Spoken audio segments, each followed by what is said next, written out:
So, some introductions first. We have Gina on the right-hand side. She's 16 years old. And we have Anya on the left. She is 12 years old. So give them another big wave.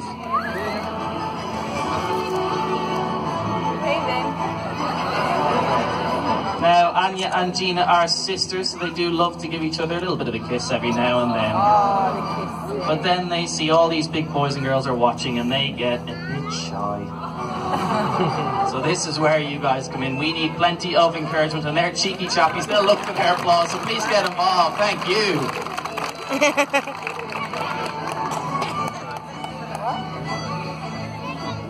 Now, there is one common mistake we hear at the zoo quite a bit, and it's calling them seals. Oh no, we don't like that. They're not seals, they're sea lions. So we're going to help you out a little bit and tell you a few of the differences between the two so that you don't make that mistake again. So the first difference between a seal and a sea lion is with their ears. So we are going to show you with Anya here. She has a small flap of skin on the side of her head. This is in fact her outer ear, an outer earlobe.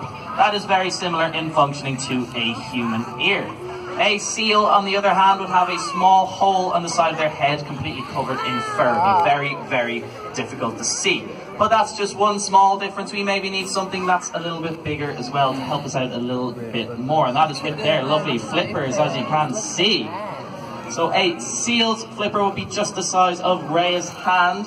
And in comparison to Anya's lovely flipper here, you can see that it is much, much bigger. So that should help you out a little bit more, guys. But there is one final difference that I think is going to be the clincher here to help you out, and that is how they move. So Gina's going to demonstrate for us just how she moves on the beach.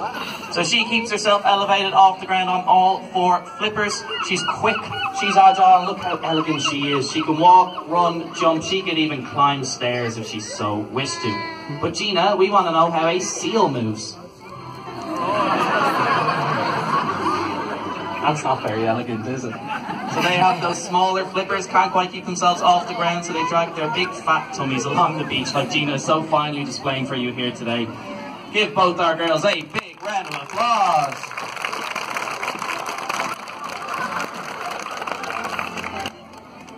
So now I'm going to tell you a little bit about how we actually train our animals here at Blackpool Zoo, and our sea lions in particular. So we use a method of training that's called positive reinforcement training.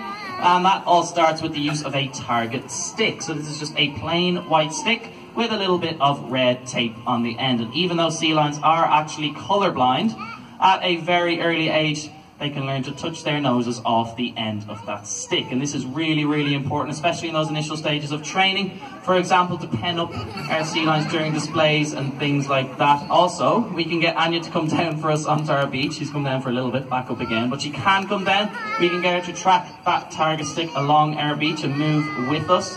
It's really, really important that we can check that they're all moving okay and that they can do this constantly. Even the younger ones, we do have a couple of younger pups that are about 1. We have Pablo who's about 1. That is the initial stage of this training. But we can also get Anya to lie flat on the ground for us, check for any bumps and bruises, check her body over a little bit closer, check her flippers, but we can even get her to roll over onto her back for us. There we go, and we can check her belly. For example, we can perform ultrasounds on females if we suspect any pregnancies. How's she doing, guys? Hey, okay, give her a big round of applause.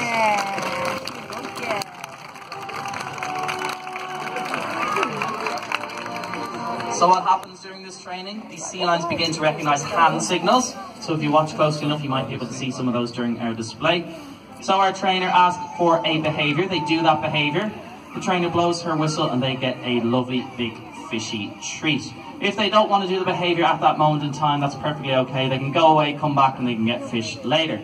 Now, as we move on with our training, we do start to incorporate some props to encourage natural hunting behaviour. So we have some hoops here, and Gina's going to try and catch these. She's got one already. Guys, she needs encouragement. She's got 2. Here we go. 3, and one last one. Maybe with a little bit of a spin. There we go. Oh, 4.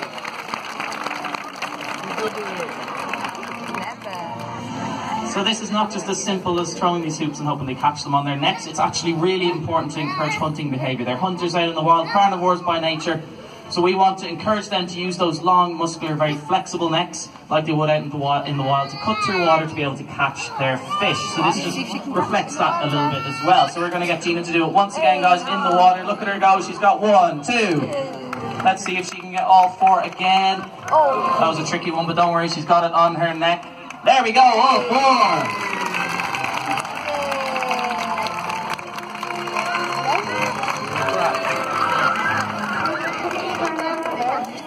To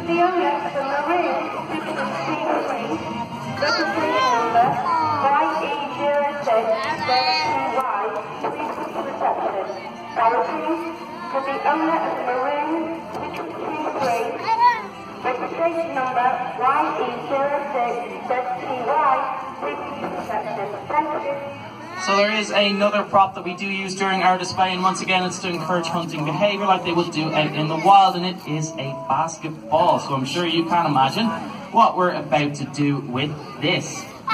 There we go. Now both Anya and Gina are very experienced at this, and they can even share between each other. They are sisters after all.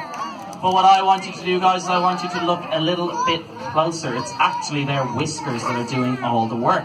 All those whiskers are pointed up towards that ball, sensing for how it moves and keeping it perfectly balanced on their noses. All the while their eyes are constantly fixed on their trainer, waiting for that command to be able to pass it between each other or pass it right back to their hands. So it's all their whiskers that do the work. There we go. A big round of applause.